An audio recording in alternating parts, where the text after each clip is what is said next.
60 বছরেরও বেশি সময় ধরে আমেরিকার একটা শহরে আগুন জ্বলছে। পুরোটা শহর আগুনের নিচে চলে গেছে এবং বিশেষজ্ঞরা বলে আগামী 250 বছর পর্যন্ত এই শহরে আগুন জ্বলবে।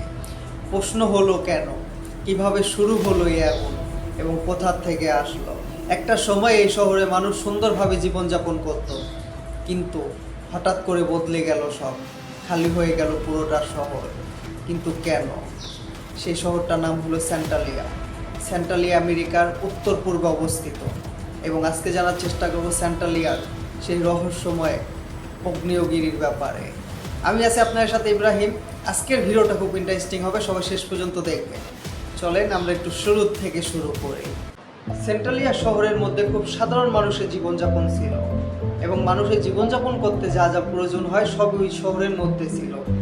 School, college, hospital, church, shopping mall, দোকানপাট ইত্যাদি সব ছিল এবং ওই শহরের মাটির নিচে ছিল বিশাল কয়লার খনি।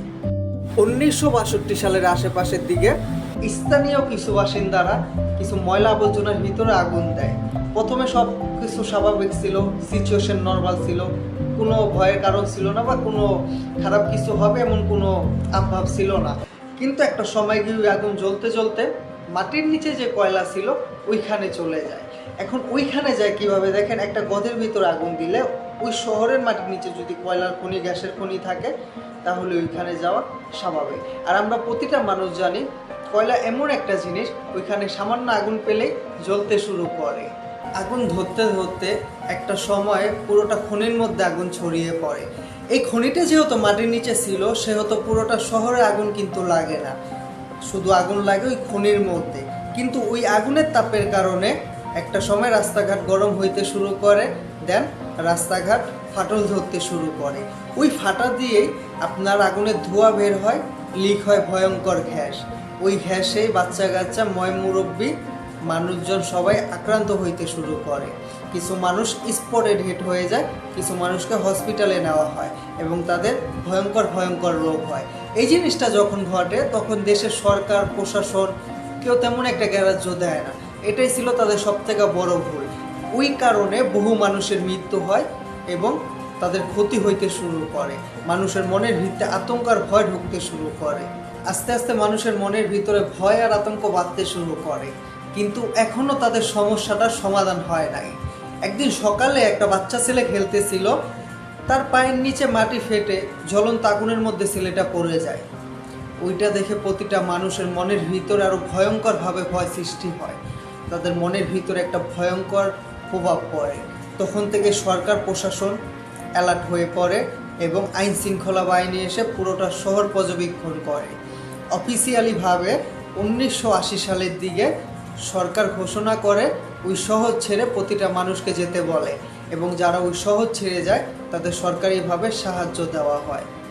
ওই শহরে আজও আগুন জ্বলতেছে, মাটি ফাটা, দোকানপাট, স্কুল, কলেজ সব কিছু ফাঁকা, পরিত্যক্তহীন একটা শহর হয়ে গেছে এবং ওই ফাটা দিয়ে ধোঁয়া বের হয়, এখনও ভয়ঙ্কর গ্যাস লিক হয়। কোনো মানুষ এখন আর থাকে না ওই শহরে।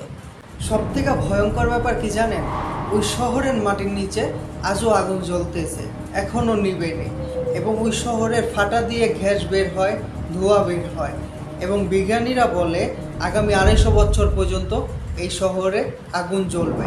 কোনো মানুষ বসবাস করার মতো উপযুক্ত না এখন আর এই শহরটা। সবথেকে রহস্যর ব্যাপার হইল, কিছু কিছু মানুষ বলে সেন্ট্রালিয়ার ভিতরে কেউ যদি রাতে যায় ওই ধোঁয়ার সাথে সাথে কিছু কালো ছায়া দেখা যায়, অদ্ভুত সাউন্ড বের হয় এবং কিছু মানুষকে হাঁটতে দেখা যায় এমন মনে হয়। কিন্তু অফিসিয়ালিভাবে, সরকারিভাবে ওই শহরে এখন আর কাউকে থাকতে দেওয়া হয় না, ওই শহরটা সম্পূর্ণভাবে পরিত্যক্ত। কিন্তু কিছু কিছু মানুষের মতে ওই শহরে এলিয়ানের বসবাস, ভূতের শহর, আরও নানান কিছু। কিন্তু এটা শুধু গল্প না, এটা কোনো সিনেমা না, এটা আমেরিকার বাস্তব একটা ঘটনা। সেন্ট্রালিয়া শহর আমাদের শেখায় ছোট একটা ভুল জীবনে ভয়ঙ্কর প্রভাব ফেলতে পারে। এই শহরের মধ্যে আজও আগুন জ্বলতেছে, কোনো মানুষ থাকতে পারে না। এখন প্রশ্ন হলো, আপনাকে যদি এই শহরে এক রাত থাকতে দেওয়া হয় তাহলে কি আপনি থাকতে পারবেন? অবশ্যই কমেন্ট করে জানাবেন। আর হ্যাঁ, এখানে শেষ হয় আমেরিকার সেই আগুনের রহস্য শহর সেন্ট্রালিয়ার গল্প। এবং ভিডিওটা কেমন হয়েছে কমেন্ট করে জানাবেন। যদি প্রথমবার জেনে থাকেন তাহলে অবশ্যই ভিডিওটা শেয়ার করবেন এবং লাইক কমেন্ট শেয়ার করে আমাদের সাথে থাকবেন। চ্যানেলে নতুন হলে একটা সাবস্ক্রাইব করে দেবেন। আবারও দেখা হচ্ছে নতুন কোনো ভিডিওতে। সে পর্যন্ত ভালো থাকুন, সুস্থ থাকুন। আসসালামু আলাইকুম, আল্লাহ হাফেজ।